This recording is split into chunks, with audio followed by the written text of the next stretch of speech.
નમસ્કાર, આપ જોઈ રહ્યા છો સ્પાર્ક ટુડે ન્યૂઝ। જેતલસર જંકશનના પ્રશ્ને ધારાસભ્ય જયેશ રાદડિયાએ ગ્રામજનોની સાથે બેઠક યોજી। લોકો લોબી સહિત 72 જેટલા સ્ટાફની બદલી સામે ગ્રામજનોમાં યથાવત રોષ જોવા મળ્યો છે।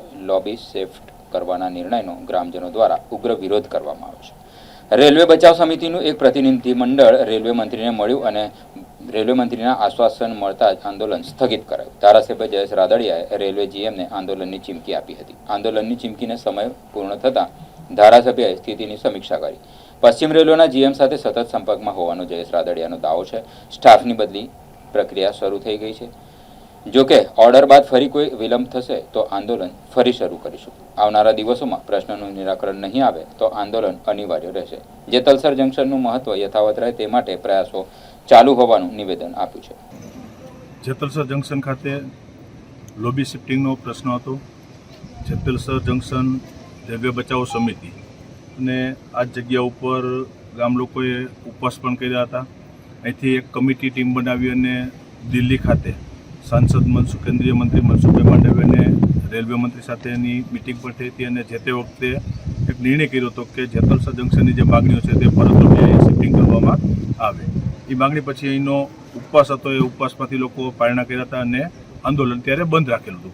સમય ઘણો વીતતો ગયો, માગણી અમારી હતી તે કાયમી માટેની હતી, પણ રેલવે પ્રશાસન તરફથી એને વિલંબ થતો ગયો અને ક્યારેય પણ માગણી સંતોષાણી નહીં। છેલ્લે જ્યારે જનરલ મેનેજર અહીંયા જેતલસર જંકશન ખાતે આવ્યા હતા ત્યારે આ વિસ્તારના ધારાસભ્ય તરીકે મેં મિટિંગ કરી હતી, રજૂઆત કરી હતી અને જે કંઈ સાચી માગણી છે એ માગણીની અમે રજૂઆત કરી હતી અને ત્યારે મેં જીએમ અને ડીઆરએમની હાજરીમાંની અંદર કીધું હતું, ગામ લોકોની પણ હાજરી હતી કે 10 દિવસની અંદર એનો નિર્ણય ન થશે તો હું ધારાસભ્ય તરીકે આંદોલન કરીશ। 10 દિવસની જગ્યાએ આજે 12મો દિવસ છે, એટલે સ્વાભાવિક 2 દિવસ હું બહાર હતો। 12 દિવસ છેલ્લા 2 દિવસથી કેન્દ્રીય મંત્રી અમારા સાંસદ મનસુખભાઈ માંડવિયા સાથે હું રેગ્યુલર સંપર્કમાં છું। 2 દિવસથી જીએમ પણ અમારી સાથે સંપર્કમાં છે અને અત્યારે પોઝિટિવ વાત તરફ અત્યારે આગળ વધી રહ્યા છીએ।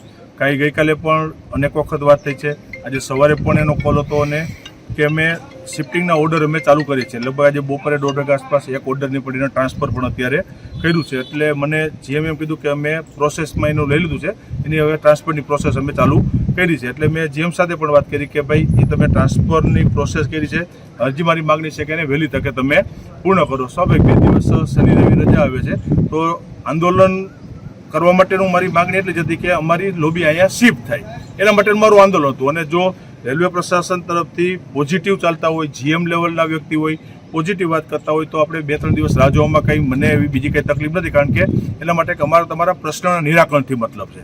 પછી પ્રેમથી થતું હોય તો પણ નિરાકરણ થાય તો અમને મંજૂર છે, અમારી માગણી સંતોષી લઈએ તો પણ મંજૂર છે અને ન થાય તો છેલ્લે આંદોલન કરીને પણ અમારી માગણી છે એની ઉપર અમે કાયમ છીએ। એટલે 2-3-4 દિવસનો સમય છે, 2 દિવસ રજા છે, એના સિવાય 2-3 દિવસનું શિફ્ટિંગ, કારણ કે મને એને સમજાયું કે ભાઈ અમે કોઈ પણ જગ્યાએથી કર્મચારીને શિફ્ટિંગ કરી તો ત્યાં અમારી બીજી વ્યવસ્થાઓ રેલવે માટેની કરવી પડતી। મેં કાંઈ વાંધો નહીં, એમાં એગ્રી છે, એવું નથી, અમારી જીત પણ નથી કે આજના જ કરો, પણ તમે પ્રોસેસ ચાલુ કરી છે, ઓર્ડર અમને ટ્રાન્સફર કરીને મોકલ્યા છે તો અમે એટલો સમય જોવા માટે રેડી છે। જો કદાચ બુધવાર સુધીમાં કે ગુરુવાર કદાચ થાય, આપણે વાટાઘાટો ચાલે છે, કદાચ બુધવાર થતું હોય, ગુરુવાર થાય, કદાચ 1-2 દિવસનો સમય જો તો આપશું, પણ પછી આજે ઓર્ડર કરીને હવે પાછું 15 દિવસ કે 1 મહિનો સામુનો જો નહીં થાય તો પાછું બુધ ગુરુવારથી કીધું કે મેં જે એલાન આપ્યું હતું એની ઉપર હું અડગ જ છું। જંકશનની લોબી પરત લેવા માટે આંદોલન ધારાસભ્ય તરીકે હું જ કરીશ। ગામ લોકોને પણ કીધું છું કે તમારે નથી કરવાનું, તમારે મારા સપોર્ટમાં રહેવું છે, કે મેં જે એક રણસિંગું ફૂંક્યું અહીંયા મેં કોઈ દિવસ પીછેહટ કરી નથી, એનું પરિણામ ન મળે ત્યાં સુધીના પ્રયત્નો કર્યા છે, પણ જ્યાં પોઝિટિવ વાત ચાલતી હોય તો અમારે તો પ્રશ્ન નિરાકરણથીનો મતલબ છે, એટલે એનું વહેલી તકે નિરાકરણ થઈ જાય એ માટે જનરલ મેનેજર અને રેલવે અત્યારે કામગીરી કર્યું છે, તે પ્રમાણે અમે આગળ વધી રહ્યા છીએ। નહીં થાય આવનારા દિવસોની અંદર તો પછી મારા સમય મુજબ મેં કીધું હતું એમ કે આંદોલન કરવાની છે તો મારી આવનારા દિવસોની અંદર તૈયારી છે।